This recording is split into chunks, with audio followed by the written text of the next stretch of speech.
Thank you for tuning in to No Sudden Moves Radio. And remember, stay on the proven path so you don't risk falling behind.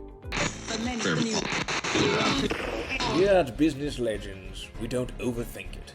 Look around and see what everyone else is doing. If it's working for them, it will work for you. Welcome to Wait It Out, where we believe there's no reason to act now. The opportunity will still be there when the timing is better. The age of disruption isn't coming, it's here.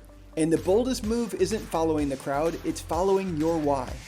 I'm Patrick Ledden, and you're listening to Disruption Lab.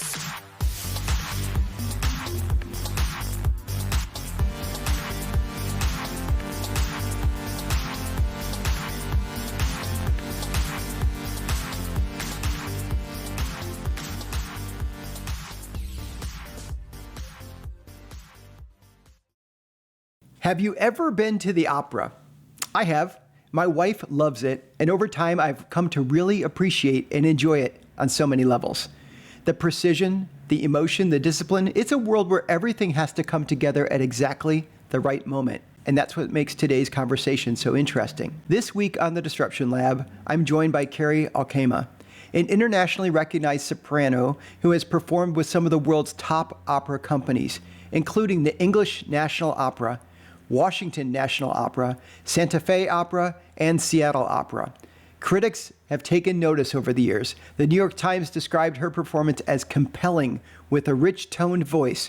That's high praise in a field where expectations are exceptionally high. But what makes Keri's story even more compelling is that she didn't stay static. She made the rare transition from mezzo-soprano to soprano, reinventing herself at a high level in an industry that doesn't make that easy. Today, she brings that same discipline and perspective into her leadership role with the Nashville Opera. In our conversation, we talk about her career in opera, what it's like to struggle to hit a high note on a stage in front of a live audience, can you imagine? And how she's navigated the shift from performer to leader. So grab something to write with, and let's get into it. Hey, Keri, welcome to Disruption Lab. Thanks. Hi, how are you? I'm doing really well. How about yourself today? Good. Great. It's a good day. Awesome. Well, we met through the opera here in Nashville. My wife's very involved in the opera, and I come along and enjoy it very much. And we love her. We're so glad she brings you. Yeah. And honestly, some of the best likes and engagement I get on images tends to be when I put a tuxedo on and come to the opera. So that's a good thing, too. Why are you so dressed up, Patrick? Mm-hmm. Yeah, I know, exactly. People don't realize I can clean up occasionally. So let's talk about your career. Let's talk about opera. You and I were talking before we started, sure. Keri, and you said you're originally from Florida. But where has opera taken you? What's that adventure been like over the years? Oh, God. Gosh. Opera, for me, opened up every door everywhere. Opera opened up travel. It opened up me getting a passport for the first time. First place I went was Italy to learn the language through the Italian embassy. Somebody that was working at the Italian embassy in Washington, D.C. liked my singing, liked me, I liked him. He said, let's get you some language. You're primarily singing Italian, let's send you over. And so I've seen not all of the world. I still have numerous places that I want, bucket list places, but I've seen a lot of it due to singing and due to opera. Did you, when you were a little girl, did you imagine doing opera, or when did that switch kind of get thrown for you? No. Did I love music? Absolutely. Yeah. That's been talked about my whole life. Opera came because of a public high school choral director who said, what are you going to do for college? And I said, I can play piano pretty well. Maybe I can get a scholarship piano and be a music educator. And he said, don't take this the wrong way, but you're a better singer than you are a piano player. And I think that you could actually get a scholarship for opera. And I said, what's that?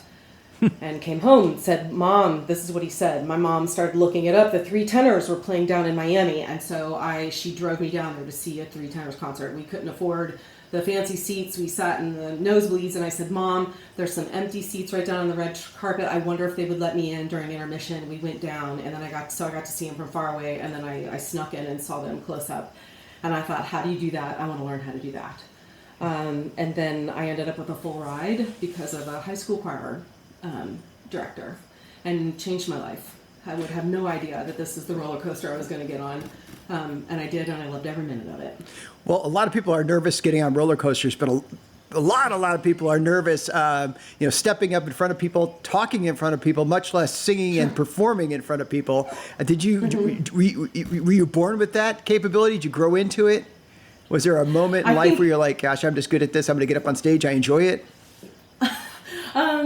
I think I was actually kind of pushed on stage, honestly, as a kid, because my aunt would write songs. Somebody in the house would be playing.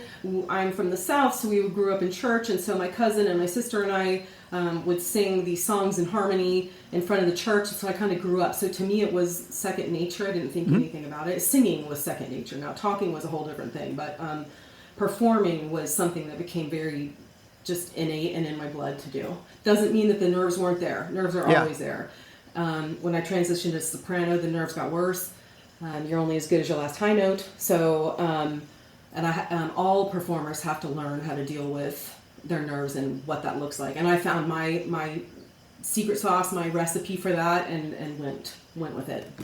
We had a guest on this podcast before named Megan Pifus, and she works as a cast member on Sesame Street. But she grew up as a kid who was kind of shy, but her dad was a pastor and she would sing in church. And she said, I felt like when I was in those moments, I felt comfortable because I had my people. Yes. Yeah. And then it's kind of funny for her. She found her voice through ventriloquist. I can't even say the word, being a ventriloquist. And you found your voice in your own way in performing in opera. And I often wonder, like, what's the life like of somebody who does opera? And it seems like it's got to be a ton of travel. And do you find certain parts that are like your go-to parts, or tell us about that? Because I don't think a lot of people are necessarily as aware as they should be about what's life like working in the opera. That's a great question. I remember when I first started, my family members just thought it was so glamorous because I had a passport, and a lot of my family had never traveled outside of the United States, let alone their own state. And so to them, it was a lot of glitz and glam and makeup and hair and glitter and, all the things, when singers would always talk about it's never that. So a lot of times you're traveling into a country, you arrive, you have to sing the next day. You're constantly trying to be healthy because most people don't know that if you do not sing, you are not paid. So if I don't sing that performance, I'm not paid my performance fee, which can, of course, spiral and have financial consequences to other things. So a lot of singers show up in places and kind of sequester themselves. They don't want to be on public transportation. They don't want to do a lot of touristy things because you never know if you're going to catch that dreaded cold that will take you out of performance. I did not live my life that way or my career that way. I was wearing masks before other people were before COVID hit. So if I really wanted to be somewhere in public, I threw a mask on because I never knew if I was going to go back to Barcelona or not to sing. And I wanted to make sure that I saw Barcelona when I was in Barcelona. So singing life is a lot of hotels, a lot of Airbnbs, a lot of theater, a lot of dark room rehearsals, because the rehearsals are usually, in the belly of the beast of the theater. And then traveling on to the next gig. So a lot of times it's gig to gig to gig to gig to gig, and you're not really seeing where you're going. So, and you're doing all the things that would typically make somebody sick: hanging out with new people, going to new cities, being on airplanes, staying in hotel rooms. Wow, yeah, that's a lot. Did you have like tricks and ways that you took care of your singing voice? Yes, I used to have a whole thing. And I've seen other singers, especially Broadway singers, I've seen them online, they have a whole list. And there was one gig that I was on, it was in Wales, and it was the tour of Glimmerglass, it's the tour of Glyndebourne, the tour of Glyndebourne, and I was singing Mimi and Bohem, and I think it was 17 performances, and you're all over Wales doing this. And I realized really quickly, because I was in different theaters, everything kind of shifted and changed the whole time, that a lot of the list of things that I thought that I needed, let's say if it was a list of 20, went down to a list of 3. Because this is a muscle in your throat. You are training that muscle way before you've arrived to that job. Once I'm on that job, that muscle is getting worked every day anyway. So a lot of the things I thought I needed to stay healthy, I really didn't. It was more a mental mindset and more of what is truly needed for this moment for you to sing the crap out of the show. And so that list became very small, which actually freed me for the rest of my career from that. So you mentioned Mimi, so La Boheme, right? Just stretching my ability here. Good Okay, for so you. La Boheme, so if I remember right, she had like tuberculosis, right? Yes. So how the heck was she singing so well with tuberculosis? That's what I want to know. It's opera. It's suspension of belief. Come on, Patrick. I know. Yeah, exactly. That's one thing I know about opera is that better bring your glasses so you could read above. What do you call that up there? The sign where they put the English surtitles. The surtitles. And expect somebody to die, most likely, although not always. And I kind of like it. The faster, the louder, the more Italian I seem to like it than others, which is fun. It blows you away, right? I know. No, but usually a soprano takes about 20 to 30 minutes to die. So. It's, that's true. Yeah, that's true. Just when you think she's gone. So let me ask you this. This is a disruption podcast. You obviously disrupted your life in so many ways, kind of going from the kid in Florida to the person on stage to traveling the world and gaining a name for yourself. What was the most disruptive performance that you were ever involved in? You can define that however you want, but it's the one that like was a curveball to you. Yeah, massive. It was my first ballo in mascara, so the masked ball in English. I was in France, and we'd been rehearsing in the opera theater the whole time, which was new. Normally you're in rehearsal rooms and then you go up to the theater the last week. So I had really gotten used to an empty hall and singing in acoustic that was empty. And final dress rehearsal came, and people sat, and it was such a shock to me. My first entrance, I thought, oh God, I can't hear anything. And it was one of the traps that singers fall into is listening to the sound instead of really focusing on the technique and where it feels in your face and your throat, your head. And it was final dress rehearsal, and I went up for the high C, and I couldn't hear it, and I panicked. My whole body just shut down, and I hit it, and it wasn't good. And it was the first time I'd ever had a moment like that where a note wasn't solid and it wasn't good. I built my technique on that. And so opening night, I went up for the high C, and I knew I literally was like, I had not prepared for this. This has never happened before. I have an incredible famous conductor in the pit. This is a big deal. And I knew it was going to crack. And so I just didn't even sing it. I didn't sing the high C. I came back in and sang, and then I was so angry at myself that I let myself down that way. I let the audience down in that way that I thought, you better sing the stinking you know what out of the rest of this show. And I did. I did for myself, truly, because I thought, I can't believe you just did that. Everybody's waiting for that note, and you failed. And I'll never forget, I came off stage, and one of the coaches that I'd been working with, he said, oh my God, like, you're amazing. And I go, what are you talking about? I totally destroyed that. And he goes, yeah, but most singers would have crashed and burned the rest of the evening. You just got better. And I just thought, oh, well, at least somebody noticed. But it also prepared me that there were consequences for that. That conductor wouldn't work with me. No matter how good my career became, he still wouldn't work with me. He didn't trust me after that, which was a shame for both of us because I really enjoyed working with him. But it was a lesson, a big, big lesson on really, really trust that technique.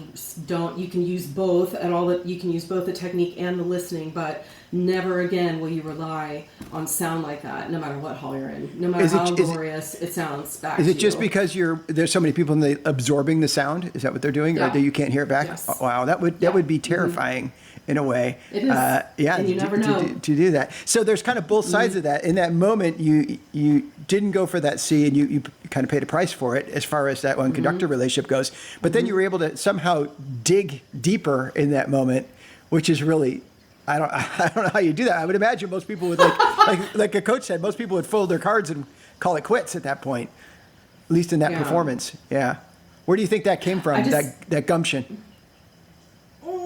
Probably upbringing, probably that. But there's just, I think, also something innately in me that was, I just thought, I was so mad at myself, and then I thought, I can't leave these people who paid money for this. It's not about me. It's always about the show, and it's about them coming for an experience and them coming to get away from their lives. It's a moment of respite for them, and how dare you turn this into yourself. So you are going to hunker down and you are going to sing this role and sing it the way it should be sung, and you know how to do this, and so do it. So I did. But it's yeah, that's interesting in that when you start thinking about yourself too much, you're forgetting who are you doing this for? Who's your customer in that particular situation? What was it like with the dynamic of, a lot of people listening to this, maybe they have a job somewhere that they might consider, oh, mine's a regular job compared to what Keri did, and I have the same team members every day at work, at least for the most part. You had different team members every place you showed up? Every place I showed up, yes. I never knew what I was going to walk into. I had no idea. And then as a female and you're on your own and you don't know, am I walking into a safe environment? A lot of the shows I did, I was the only female sometimes in the room. And so there's those dynamics too. It's good and bad. It can be an amazing time and it can be a horrible time. So you just didn't know. I will say that goodness always comes from the top. So if you had good leaders at the top, you had a wonderful opera house to work at too. So that was... And all of us singers know which are the ones we love working at and which are the ones we didn't want to go back to. Yeah, it's true in businesses too. Like great leaders create great organizations, and great organizations create great leaders. There's this symbiotic relationship. One thing that I've learned over the course of time, gaining an appreciation for opera, and I wouldn't have known this coming in, and many people who don't follow opera probably don't know this at all. Y'all are unmiked. There's no mic when you're up there singing too. Unamplified. Yeah, unamplified, yes. Exactly. So the ability to carry that large room with just your voice. I mean, do you find when you say that to somebody, people are like, wait a minute, they're unamplified? Are they surprised by that? They are. That's not taught. I mean, if you know me long enough, you know that I talk a lot about music education, the state of it now in our country versus what it was when I was growing up. But we don't know that anymore. We don't know that opera, when you come, it is truly unamplified. We actually started announcing that in front of our shows here so that you understood you were not at a Broadway show who they're mic'd. So this is a completely different set of skills that we're using to amplify and to produce sound over an orchestra so that the last person up at the top of a 2,500 seat venue can hear you. So it's a skill. It's muscles. It's just like being a soccer player or a football player. I mean, you are training specific muscles to do specific things. So I'm the type of person who I probably like lots of different things, but what I ultimately like is I like people who are trying to do their very best or put themselves out there and doing their very best. So I enjoy sports because you feel like, you can watch somebody who's like putting themselves on the edge. The same thing with all sorts of artistry and different things. And opera is definitely one of those things I've gained an appreciation for. When somebody's standing close to the audience on stage, they moved up to the front of the stage and it's just them. I would imagine in my mind a lot of times like the curtain might be down and they're changing the set behind them and they're carrying that moment. That is really super no net exposed in that moment. Yes, big time. It's why there are YouTube channels dedicated to the mess ups because it's live and you have no idea what's going to happen. You have no idea if your body is really truly going to support that sound. You could take an inhale of a breath and choke on saliva. You have no idea. It could be, anything can happen. You can get off with a conductor. A set piece can go flying, can come flying underneath that curtain like what you were talking about, and you just kind of have to go with it. It is truly a roller coaster ride that it's kind of like, you can equate it to the roller coaster ride at Disney World where it's dark, you can't see where you're going. You're on it, and you're not really quite sure. You have prepared yourself. But it's still a wild ride, and it's still live. It's live theater where anything can happen. You're on Space Mountain for sure that day.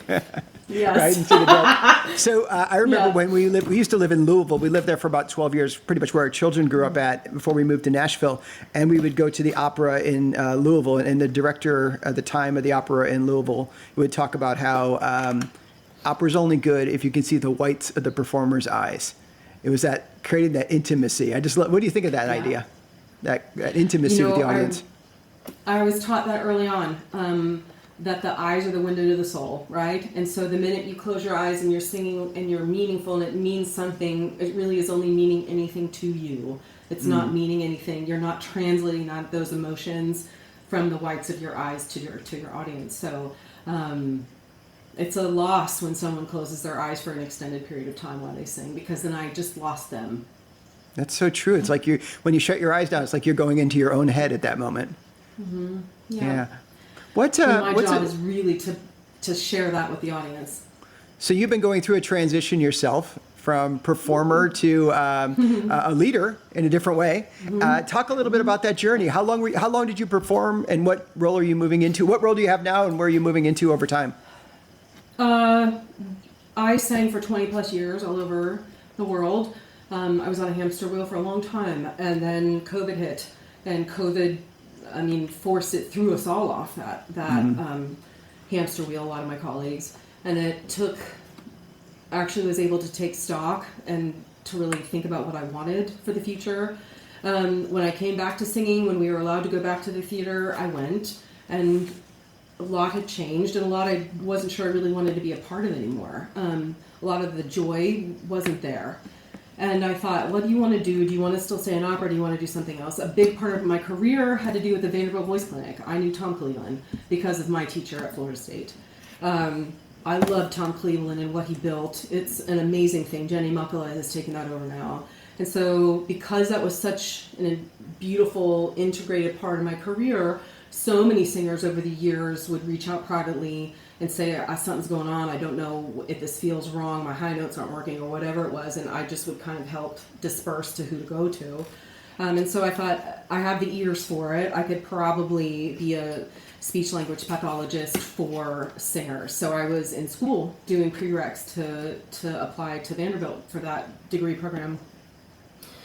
And then my manager said, do you want to sing at Nashville Opera? And I was like, oh my God, I would love to. I get to sleep in my own bed, be with my husband, and go to work. So of course, I would love to do that. And so they called John, and John, who has run Nashville Opera for 30 years, and the story I was told was John said, I can't afford her. And I said, yes, you can. Just pay me what you can, and I want to come sing in Nashville. And I walked in here and was like, it's special here. Why? Why is this special? There's a lot of love in the walls here, and a lot of love for the art form and for the artists as a whole. I sang here. I had the best time. It is fast and furious. It is 3 weeks from the first rehearsal to the last show. So you have to know your stuff when you come here. It is wild, but it is incredible that it happens, and it happens so beautifully.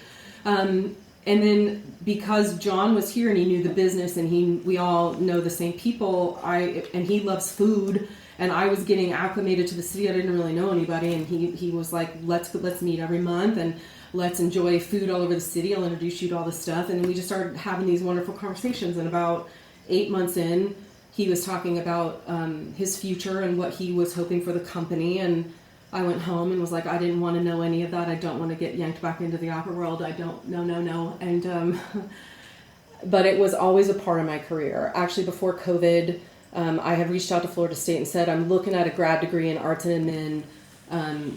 What you have now, I've lived. I need more. I need other classes to make up a degree for me. It was something I always wanted to do. I just didn't know I was going to do it this soon. So long story short, John and I started talking, and I came in last January on a temporary basis to make sure that I was the right fit for this company, and this company was the right fit for me. And June of last year, we made it official, and I'm the Chief Strategy and Operations Officer, so I'm his second in command. And my job here is to bring Nashville, like the next chapter, next 2.0. So that is awesome. You know, it's such an illustration of what James Patterson and I write about in Disrupt Everything and Win, is the idea of that you have a disruption. And yours could have been, one of the ones could have been early on where the teacher said, no, not the piano, the voice. And that's a disruptive thing. And then you say, you have to discern what to do. Okay, what am I going to do? Am I going to lean into this? Am I going to pull back from it? And what are my strengths, and what can I achieve? And then you achieve something, and then you do it again. And COVID was one. And then, sitting with John and changing direction. All of those are moments where you kind of go, okay, I got stopped in my tracks. What am I going to do? And that's what life is full of, all these moments. So when you see your role evolving into doing the operations side of the business and kind of taking the group to the next level, whatever the next horizon is you're going to reach, what do you see the direction in the future? Because it's really important in those moments to kind of cast a vision of what's possible. Sure. Mine on my whiteboard, first is that everybody in Nashville will know that Nashville Opera exists. 5 years. Because a lot of people don't know in this town for whatever reason, and I just thought that's ridiculous. Like, there's a lot of amazing stuff going on that Nashville Opera has multiple doors to walk through to experience it, not just the show. And I thought, well, no, everybody needs to know what's going on here. One. Two, this should be a $10 million company in 5 years. Can we do that? From a 4 to a 10? Yes, why not? Can we have a full-time young artist program? Yes, we can. Why not? So can we have a children's choir? Yes, we can. Why not? So I have whiteboard lists of things that all funnel into like kind of like the top 5 of what I would focus on first within the next 5 years. And then there's, of course, I have the 10-year strategy in my brain too. So those are some big goals though, right? 4 million to 10 million's not going to happen on its own. No. No, that's not crazy, but why not? mad like a hatter, right? Mad like a hatter. You said something about disruption, and in case you have a singer listening to this, or any kind of musician that's looking for a change, halfway through my career, I started as a mezzo-soprano. My name in the business was a mezzo.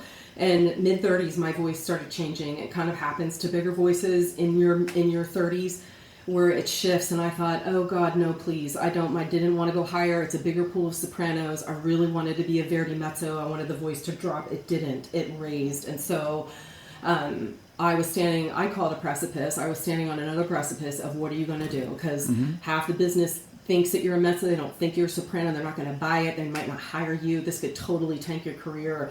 The other half could buy it. How do I sell it? Am I going to have to audition for everybody all over again? And I just thought, you have one life. And it's when I read your book, I giggled because I'm like, yes, you have one life. What are you going to do with it? And I thought, let's just jump. I want to jump and I want to see what happens. And calling myself a soprano and singing soprano roles in what they call fish and fock, which is in between mezzo and soprano, changed my life. It changed my bank account. It changed my career. So I think sometimes when people come and stand on those precipices, you have to know that failure is an option. And can you deal with failure? Can you deal with it not working? And then how are you going to pivot? And so that's kind of how I looked at everything. Can I deal with the failure? If it fails, yes, I can. Can I keep going? Whichever way, and I'm always just curious around what's around the corner. So yeah, no, it's so true. Whether people understand all the details of what you're saying right now, they get the gist. No, they do. They get the gist of it. It's like, gosh, the skill that I developed isn't what's needed anymore, what I'm able to personally do, perhaps. But then this new door opens up, or this new job, or this new something, and you're like, but my identity was that. And now I've got to become that, and there's a risk associated with it. And then when they get to the other side, sometimes they look back and go, that was the best thing that could have happened to me. We just get nervous in those moments, as we say in the book. We sometimes believe that the status quo is going to stay that way, or don't blow it up. And the reality is things change, life changes. Did you find that when you stopped performing and went into more of a leadership role, did you find that you were struggling at all with your identity? No, no. And I would like to say this because my mentor, Marilyn Horn, one of the famous mezzo-sopranos of forever, was an incredible mentor of mine. And she taught me, she said, Keri, she calls it a piece of grizzle. Your vocal cords are very two small, thin vocal muscles in your throat.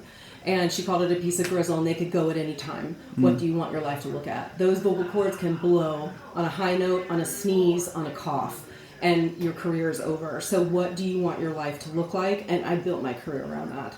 So I have a life. I have a life outside of this career. So my identity was not solely I am an opera singer. My life was way more than that. Thank God. That's so wonderful because so many times people struggle with that. Like athletes, you could think about a similar type of thing, right? They have some muscles that they rely on, and all of a sudden they damage a muscle and they can't put the uniform back on, and all of a sudden they're like, who am I? What am I? What matters to me? And if you want to live a great life, you got to figure out who you are beyond certain things. So as you went throughout your career, I would imagine there were times where you came across people who didn't realize how special or gifted or how much potential they had in them, and you spoke to them along the way. Is that fair? Yeah, for sure. And I think in some of those moments you're also talking to yourself. I mean, when you meet a young singer or somebody struggling, I've been there, I've done that, maybe not in the same way, we all have. What was really interesting to me was singers that had made it to the top, the top echelon, were making the most amount of money. Sometimes that still wasn't enough either. Yeah. So what truly is enough to you? Where are your boundaries? What are your benchmarks? What are you trying for? How do you pivot? All those things. I mean, I knew my goal was never to be a famous opera singer. I actually really wanted to prove my dad wrong in that I could actually have a career and I never needed to ask for money again. I could have a career, I could buy my first house, I could pay my bills by singing. I mean, that's crazy. And can I actually do that? Those were my benchmarks. Yeah, it's amazing. It's amazing what can motivate us sometimes, and what plays in our brains along the way. Yeah. So as we wrap up, we always ask at the end of the podcast, and I'll tell you the story behind it. But my podcast producer Jess would say to me, Patrick, why do you talk about disruption, you write about disruption, and you drink the same coffee from the same cafe around everywhere you go, a place out of Seattle. And I'm like, okay, that's fair enough. So she said, go find the perfect vanilla latte. So I have this pursuit of the perfect vanilla latte basically everywhere I travel to or whatever. Even here in Nashville, I'll go to different places and take a little photo of me drinking it someplace else and put it on my newsletter every week just to show that I'm out there doing it. So my question for you is, Keri, is there a drink that you're in the pursuit of the perfect one, or you've already found it? Ooh, perfect drink. Honestly, I think the perfect drink would probably be a gin martini. Who can make the best gin martini? A dirty one. Dirty and up. I have not found that. Usually, I can find that, I'm going to get in so much trouble being an American, but I usually find that over in Europe more than I do here, of what bartender can make the perfect gin martini. Hey, good is good, please, folks. Don't get upset. Good is good. Good is good. Exactly. Yeah. Well, hey, thank you so much for joining me today. Talk a little bit about your career and your life, what you've learned along the way. And I know people will benefit from it who maybe never checked out opera, but they should. I didn't realize that people are unamplified and they might want to step in there and see what's going on. Realize that so many of the stories we know in life come from opera performances. And I recently saw your company perform Barbara of Seville. And it just reignited my interest in Bugs Bunny too. So it was really good. I know, right? And we don't have that in our cartoons anymore. No. So these kids are not hearing this amazing, amazing music.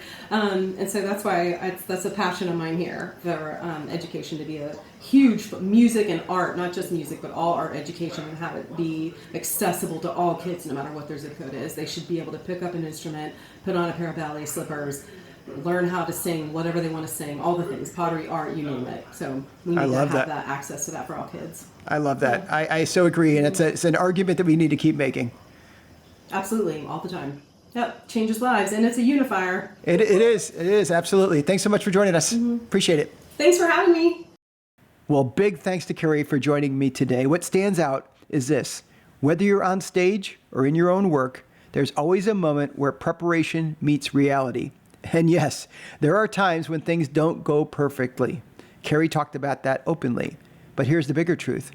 Over the course of her career, performing on some of the world's most respected stages, she didn't just meet expectations, she consistently exceeded them. That's what earned her the reputation, the roles, and the trust to step into something new. Her story is a reminder that disruption isn't just about reacting in the moment. It's about putting in the work, raising your standards, showing up in a way that, more often than not, delivers beyond what people expect.